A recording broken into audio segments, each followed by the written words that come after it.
Hi guys, Nebula here, and welcome back to West of Loathing. Now, I haven't played this in a long while, but I decided to get back into it, restart the series. What am I talking about? Restart the series. It's literally been only 1 month. I don't know what I'm talking about. Where were we last time? Okay. Oh yeah. Crazy walking. I remember. Yep. Step right up, step right up. Braid's the name, and Trade's the game. You seriously doubt his name is Braid? Howdy, Braid. What are you trading? Well, sir, today I'm trading locks for soap and a stick of dynamite for a needle. And to the cunning Skinner who brings me 3 rattlesnake hats, well, that adventurous soul is I will trade a fine silver pocket watch. No trades right now, thank you. Okay. Oh yeah, we gave that to the cactus last time. Don't be messing around with that gun, man. You never know what's gonna go wrong.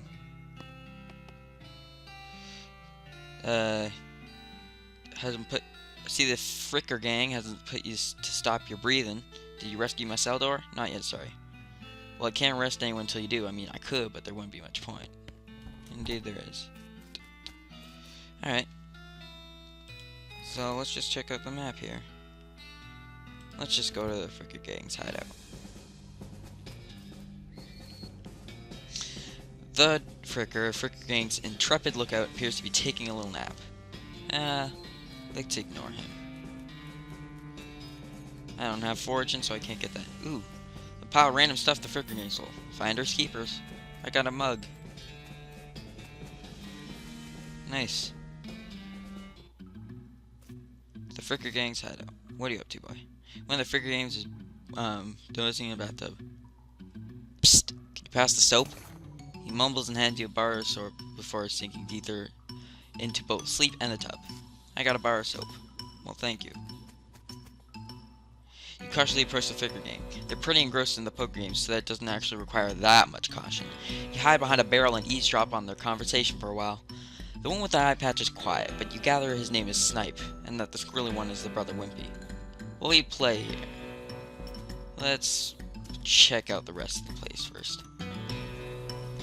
No. Oh, I can't go past. I'm gonna tie him up. You grab a nearby length of rope and carefully tie his hands together, then to the handle of the tub. The sheriff can come collect him later.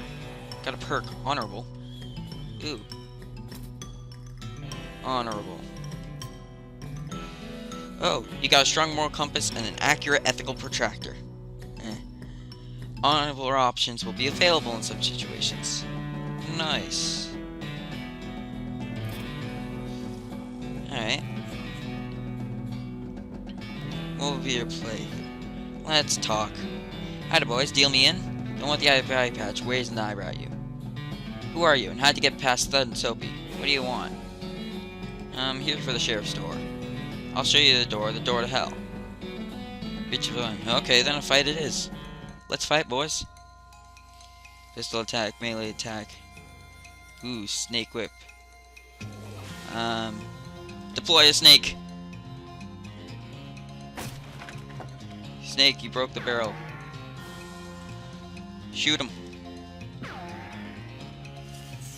Yes, snake, do thing. That's pitiful damage. They killed the snake. Oh, no you don't. Prepare to die. Whoa. At least they were kind enough to drag you outside after they beat you unconscious. Wow.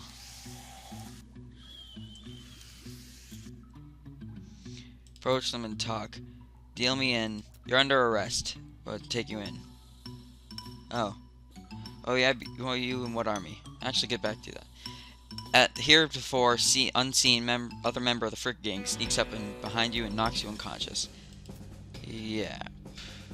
Okay. So, we'll come back to that. Let's go to the ore hole mine. This is where Bill said to look. He wasn't kidding. Oh, that this would have been a funny thing to kid about, I guess. I got a shovel. Ooh, there's still meat ore in this chart. Score, getting 50 meat. Nice. Ooh, dirty mug. Okay, what's around here? Instructions for the cargo elevator. This mechanism will label cargo elevator control. A poster on the wall reads 1. Blasting cap storage. 2. Plungers. Both kinds. 3. Tools. Let's get some tools.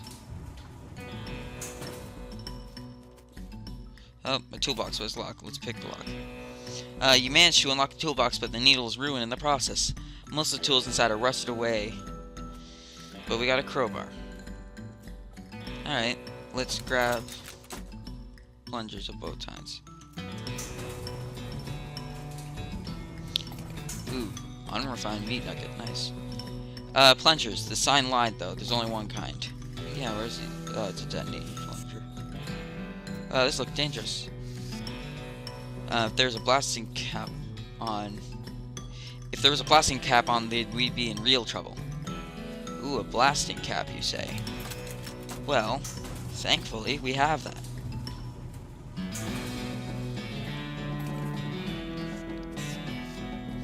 Just drag my way across here. Okay, you've succeeded in putting yourself in grave danger. Press the plunger. Boom. We have made our way through. Oh, horse. You see the dark horse Barley.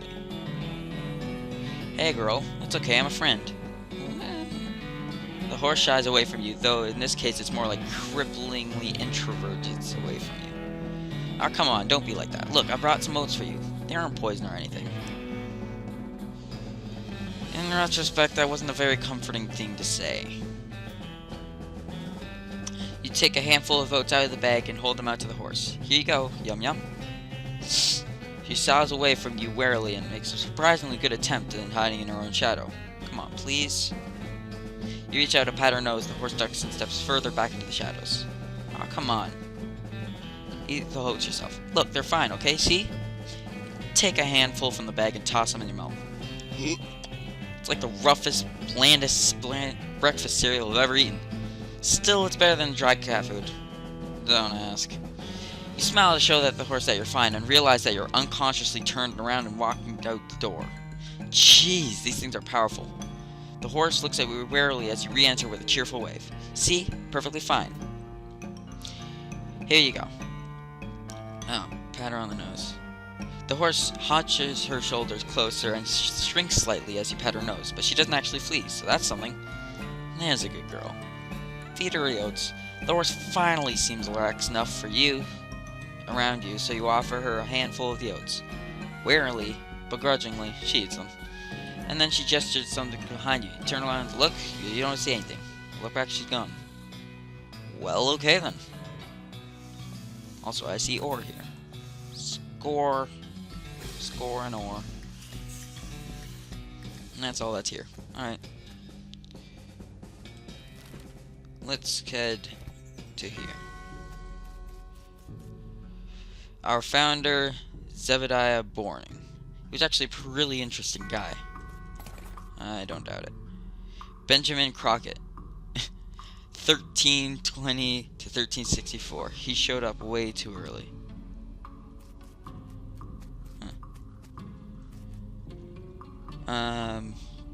Beauregard, Skeleton Captain, 3rd Cavalry.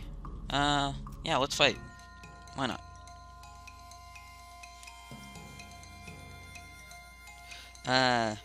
Pistol attack. Yeah, let's shoot him. Ow. Why does this guy hurt so much? Anyways, I win. You put a stop to the Captain's Skeleton's unnatural animation. Getting 12 XP. Yeehaw! Skill up. Glamour. You got an old cavalry silver.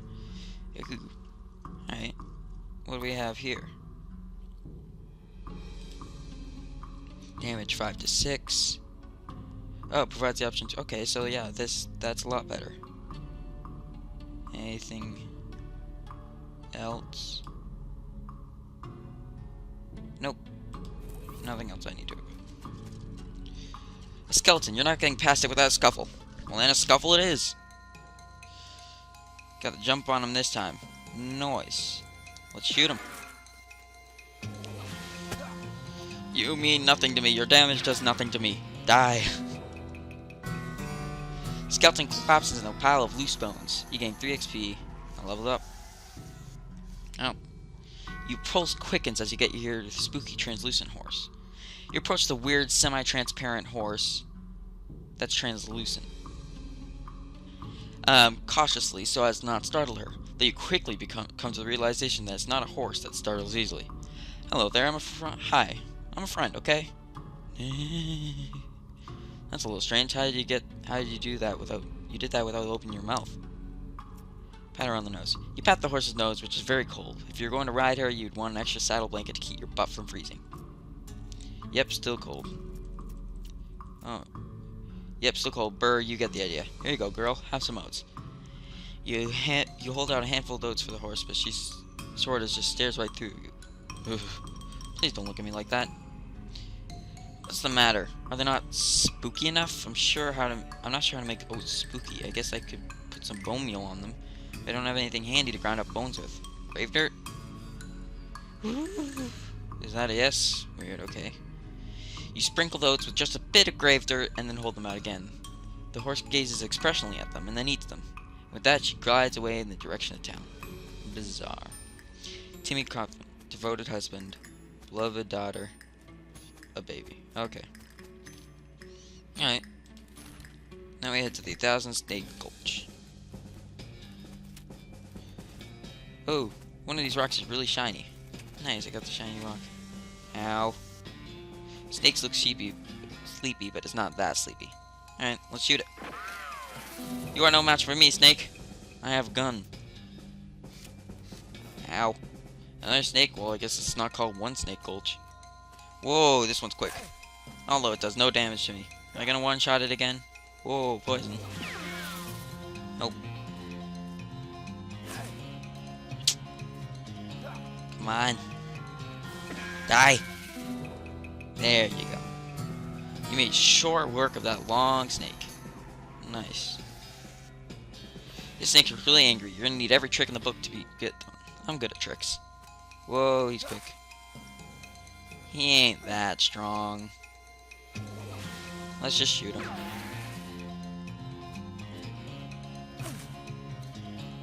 Okay, he's actually pretty strong. Snake whip.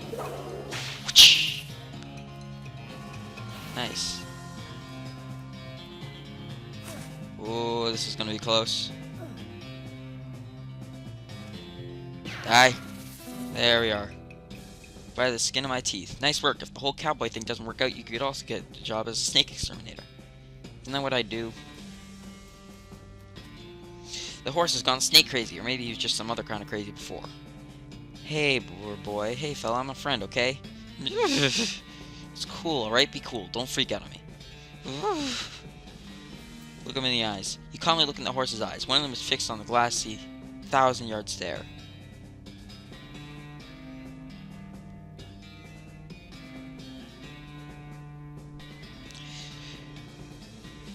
And the other was revolving madly in its socket like he's trying to think of a way to escape in every direction simultaneously.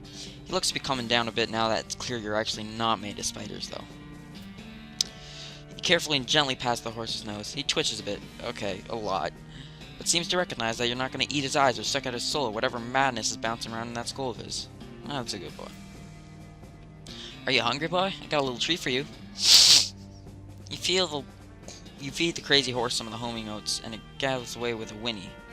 Or rather... What was that sound? Well, he's heading home and not toward... into the 12th dimension. Cool.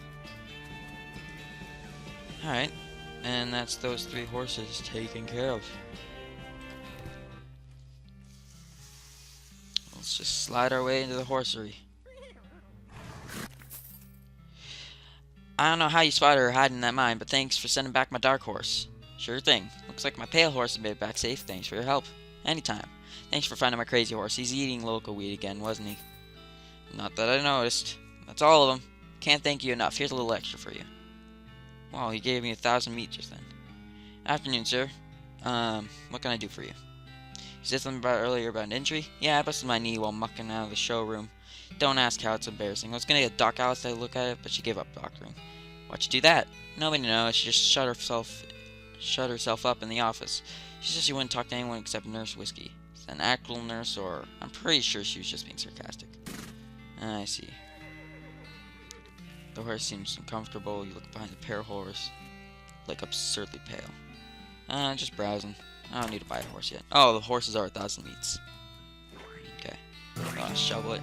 It's nasty work, but somebody's gotta do it. Okay, let's just shovel everything up. Ow! Dang nabbit. Into the bar we enter. You already plumbed the depths of the spittoon on your own depravity. You should be ashamed of yourself. Sorry, I guess. What do you say, Pete? Me? Who? Me? Well, heck, I say all kinds of things. For instance, thunderation, some Jim Jam snake climb jumped my claim. Uh-huh. Pete takes a swig of whiskey. Pete notices the shiny rock you're carrying and his wild eyes light up. That's a shiny rock, yeah. I'll give you 7 meat for that rock. Nah, I like this rock. I don't think I'll keep it. You didn't seem like you got much use for unrefined or a stranger. I'll buy that off you. Okay. To her playing poker, or at least trying to keep on looking back and forth from their hands to the how to play poker card that came with their deck, biting their lips and concentrating real hard. That guy's asleep. No. Howdy, good to see you again, kid. Kit, tip your hat to the bartender. Found these mugs. Much obliged. You hand over the mugs and collect your bounty. Just thought I'd say howdy. Well, mission accomplished, I reckon. You already have a hat. What would you do with 2? I don't know. Should probably leave him alone. The woman glares at you. Are you Susie Cochran? How do you know my last name? I saw the graves in the cemetery. Sorry for your loss. Susie scowls bitterly and mutters into her whiskey. Saw it happen. Saw the whole damn thing and I couldn't do nothing about it. Barter said it was cows? Cows, right. I don't know what those things were, but they ain't cows. Not anymore. It was a raid. See, Ma and Pa used to ranch cattle back before they came home. Pa didn't make it, but Ma and I managed to rebuild. We ranched pigs instead, and she left me in a place when she passed. Go on. Well, I guess the passing herd sniffed out that we used to be a cow ranch and they attacked. A couple days ago. Happened so fast, didn't even have time to get out my rifle out of the gun safe. Cow smashed in the front door, and the fire started out by the back root cellar. House went up in blazes just like that. What'd you do? There wasn't anything I could do. Couldn't get upstairs to the kids because of the fire. I saw Tim trampled right in front of me. I didn't want to talk about it anymore. What do you want to do now? Head west, I suppose, and keep me here and no desire to stay. Can't read without my rifle, though. Why not? It was Ma's rifle. It's all I got left of anybody. Where is it? Left it at the ranch like a damn fool. Listen, can I ask you a favor? I need someone to go get it for me. Yeah, I'll go get it. Nice. Found the ranch. Is there anything I can do down here? Why am I jumping on my lamp? Truly the mysteries of the world. Okay. Off to the Cochran Ranch.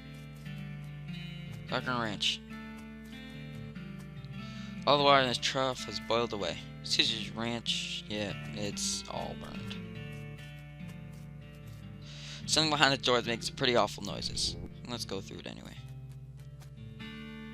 Looks like somebody was in the middle of fixing a knife. Ooh, you got an item, a varmint skin knife. What's this do? Knife with outlines for separating varmints from their hides. Allows you to collect skins from beast after combats. Well, I don't use my melee anyways, so let's equip it. These pies were not safe. Whoa. This thing looks angry. You're not going to make it to the safe without dealing with it. Interesting. I'll just see if there's anything else first. Alright. Let's fight this demon horse. Deal with it. I got the jump on him. Deploy the snake. Snake's doing bits. Why have you set me on fire? That is not appreciated. Die. And they're gone. You feed the nasty cow skull floating in a cloud of flame. Cochran Gaming gun safe. Alright, I have the gun now. Now to return. You found my rifle yet, stranger? Yep, here she is. Susie eyes well up with tears as you hand her the rifle, and she roughly scrubs her sleeve across her face before any of them spill over. Thanks, stranger. I didn't catch your name. I'm Kit. Thanks, Kit. Can't rightly say what this means to me. She looks at the rifle for a long moment, then looks back up to you. She sighs. Well, that's enough wallowing in misery. Time for me to hit the road. If you want me to tag along with you to head west, just say the word. Sounds good, Susie. Alright, so now we have a partner, apparently. Oh, more poop to shovel. Howdy. I'll trade the soap for a lock. Thank you. I don't need any trades. More shoveling. Get lost, offer whiskey. Whiskey delivery for you, Doc. What brand? Nurse whiskey. Your favorite, I'm led to believe. Didn't know she makes house calls. Alright, hold on. You're right, I'll let you unlock the door.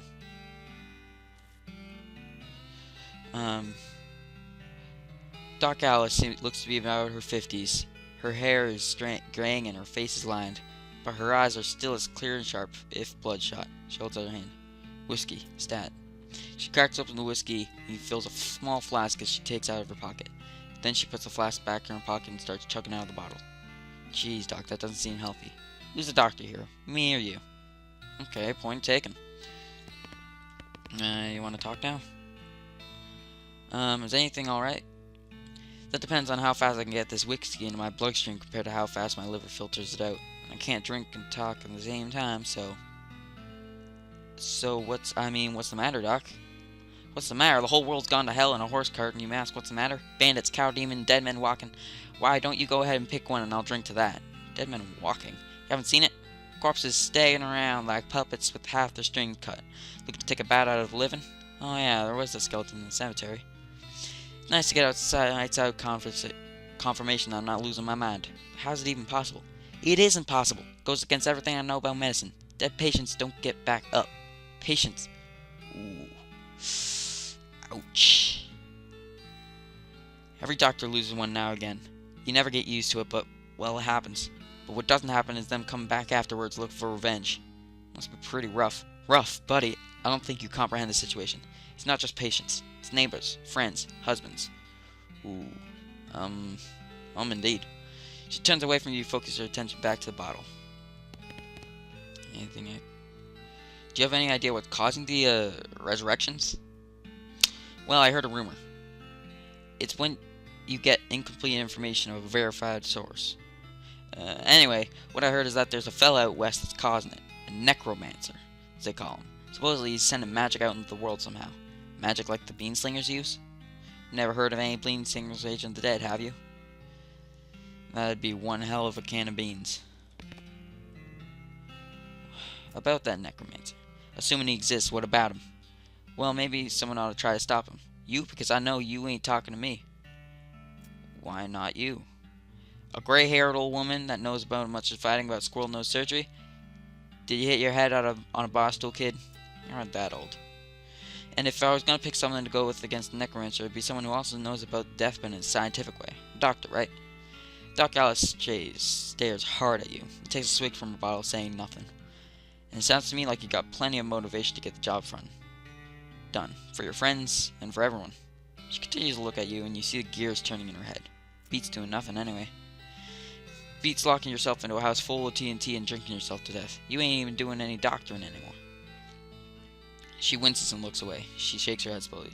You seriously expect me to ride out west by myself, chasing a rumor? It doesn't have to be by yourself. I'm heading west too. Take along with me and maybe we can find the guy and put a stop to him. It's crazy. Impossible. Impossible like raising the dead impossible?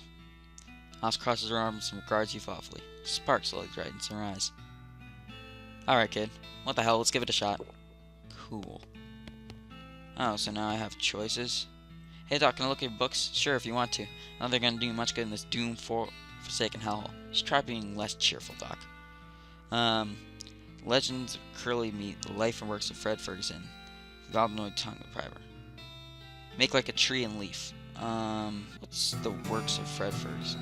This book purports to be a Civil War surgeon's autobiography, but flipping through it you mostly find just lists of reasons that drinking alcohol is bad. So it's actually a work of ludicrous speculative fiction. Laugh. At least there's some useful appendices in the back, and some diagrams of appendixes. Legendary Curly's Meat. The book tells a story about a legendary treasure, a massive chest full of premium meat, secreted in the hidden sense, not the extruded sense. Oh, secreted, not secret. In the western desert by an old cowhand named Curly Butterfield. You start flipping through the Goblin language book. It's confusing at first, but you eventually get so engrossed by that. By the time you take a break from reading, several blurfs have passed. And you also know that blurf is a Goblin word for hour. You've learned to speak Goblin. Sort of. Alright, what's this? This vanity doesn't look like it sees much use. You grab a pair of tweezers and pluck some of your more unsightly eyebrows. Okay. Wow. Shouldn't these be further away from the fireplace? Yes, indeed they should. What's that guy doing with the snake? Well, I'm gonna leave this episode here. I got a lot done in there, saved all the horses. Now I got a choice of companions. Could choose Alice, could choose Susie, I think her name was. Pete is also an interesting character. Oh, can I hit? I said that. Can I hit? Never mind. Alright. But if you liked it, like it. If you want to talk to me, comment down below. And we'll do some more West of Loathing later. Till then, see ya.